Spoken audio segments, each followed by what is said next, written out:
তোমরা ডক্টর খন্দকার আব্দুল্লাহ জাহাঙ্গীর রহমাল্লাহর নাম শুনেছ?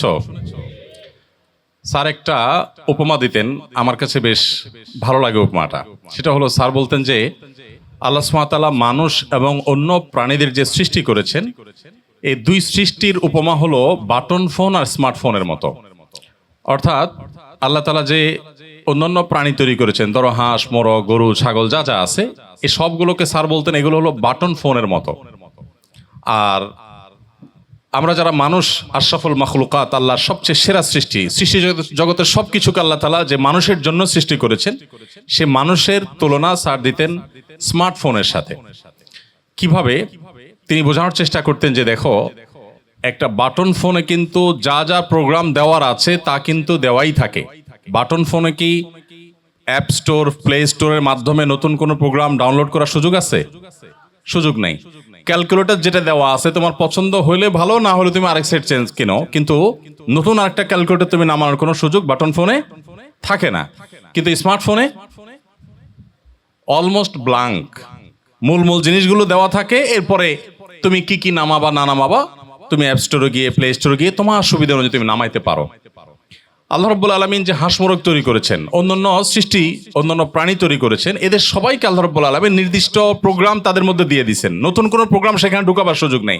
এজন্য যদি কেউ চায় যে হাঁস, মোরগ, গরু, ছাগল এদেরকে আমরা ডাক্তার, ইঞ্জিনিয়ার বানাবো, সম্ভব না। তাকে আল্লাহ তাআলা যা দিয়েছেন সেটা ভেতরে একেবারে সেট করে দিয়েছেন, বাটন ফোনের মতো, কিছু করতে হবে না। এজন্য দেখবা যে মোরগের বাচ্চা সে কিন্তু জন্মের পরপরই হাঁটা শুরু করে দেয়। হাঁসের বাচ্চা সে জন্মের পরপরই কিন্তু তাকে পানিতে ছেড়ে দিলে সে কিন্তু সাঁতার কাটা শুরু করে দেয়। মানুষের বাচ্চা ওই যে স্মার্টফোনের মতো, তো জন্মের সাথে সাথে কি হাঁটা শুরু করে দেয়? 2-4 মাসেও পারে না, তাই না? শুধুমাত্র কাত হতে শেখে অনেকদিন পর, তাতেই বাপ মা খুশি হয়ে যায়, আরে কাত হয়েছে, মোবাইল নিয়ে তাদের করে ছবি তোলে যে প্রথম কাত হয়েছে, প্রথম একটু বসছে, ঘাড়টা একটু সোজা করছে, কত কাহিনী।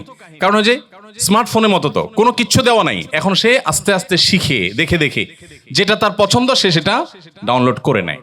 তো স্যার এই উপমা দিয়ে বোঝাতেন, আব্দুল্লাহ জাহাঙ্গীর রহমাল্লাহ, যে দেখো আমাদেরকে আল্লাহ রাব্বুল আলামিন স্মার্টফোনের মতো তৈরি করেছেন। আমরা চাইলে আমাদের এই শরীরে, আমাদের মনে, আমাদের মস্তিষ্কে যেই কোনো প্রোগ্রাম আমরা ঢুকাতে পারি। চাইলে কেউ ভালো কিছু ঢুকালে তিনি ভালো মানুষ হতে পারেন, খারাপ কিছু ঢুকালে তিনি খারাপ মানুষ হতে পারেন। গরু, ছাগল তারা কখনো চোর ডাকাত হয় না, তারা কখনো সন্ত্রাসী হয় না, তাদের মধ্যে ভালো মন্দ বলতে কিছু নাই। খুব ইবাদত গুজার গরু, খুব নেককার ছাগল, সম্ভব? কোনো অপশন আছে? নাই। বাটন ফোন তো। আল্লাহ রাব্বুল আলামিন মানুষকে স্মার্টফোনের মতো তৈরি করেছেন, এই জন্য সে কোন প্রোগ্রামটা নামাবে তার মধ্যে, এটা তার জন্য অনেক বেশি ইম্পর্টেন্ট। প্রত্যেকটা মানুষ অনুসরণ প্রিয়, প্রত্যেকটা মানুষ অনুকরণ প্রিয়। আল্লাহ রাব্বুল আলামিন সৃষ্টি করেছেন, আমাদের প্রকৃতিতেই এটা দিয়ে রেখেছেন। এখন তুমি কাকে অনুসরণ করছো? তুমি হয়তো মনে করছো না আমি কাউকে অনুসরণ করি না। আজকাল একটা স্টাইল বের হয়েছে না স্কুল কলেজের ছেলেফেলেদের মধ্যে, বিশেষ করে, যে আমি আসলে কাউকে ফলো করি না, আমার যেটা বুঝে আসে, আমার যেটা বিবেকে ধরে, এর বাইরে আমি কারো কথা শুনি না, আমার বাপ বললেও শুনি না। এরকম একটা ভাবসাব চলে আসছে না? দেখো, এই লোকটাও কিন্তু দিন শেষে কারো অনুসারী। সে কার অনুসারী? সে তার প্রবৃত্তির অনুসারী। নবী করিম সাল্লাল্লাহু আলাইহি ওয়াসাল্লামের হাদিসে পরিষ্কারভাবে বলা আছে, মানুষ হয় আল্লাহর গোলাম হবে, আর না হলে তার প্রবৃত্তির গোলাম হবে। দুইটার একটা, 3 নম্বর কোনো অপশন নাই। এখন তোমার গোলামিটা তোমার নিজের প্রবৃত্তির করলে তোমার জন্য বেটার হবে, নাকি তোমার সৃষ্টিকর্তা যিনি তোমাকে সৃষ্টি করেছেন তার প্রবৃত্তির, তার আশা আকাঙ্ক্ষা, তার আদেশ নিষেধগুলোকে অনুসরণ করলে তোমার জন্য কল্যাণকর হবে? আমরা যে মোবাইল কিনি বা বিভিন্ন ডিভাইস কিনি, এগুলো কেনার সাথে সাথে ছোট ছোট একটা ইউজার গাইড দেয় না? ইউজার গাইড দেয় যে কিভাবে এটা ব্যবহার করতে হবে। এখন ধরো একটা মোবাইল কিনলে বাজার থেকে, কেনার পর একটা ইউজার গাইড দেওয়া হলো, সেখানে বলা হলো এটাকে প্রথমে এটা করতে হবে, ওইটা করতে হবে, এভাবে ব্যবহার করতে হবে, ব্যবহার করা যাবে না।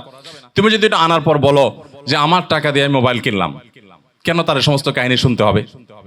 তুমি যদি এখানে স্বাধীনতা অ্যাপ্লাই করতে চাও, তোমার পুরা ক্ষমতা সেখানে খাটাতে চাও এবং যা খুশি তা করো, তাহলে এটা কখনো সঠিক উপকারিতা বা যথার্থ উপকারিতা পাবে না।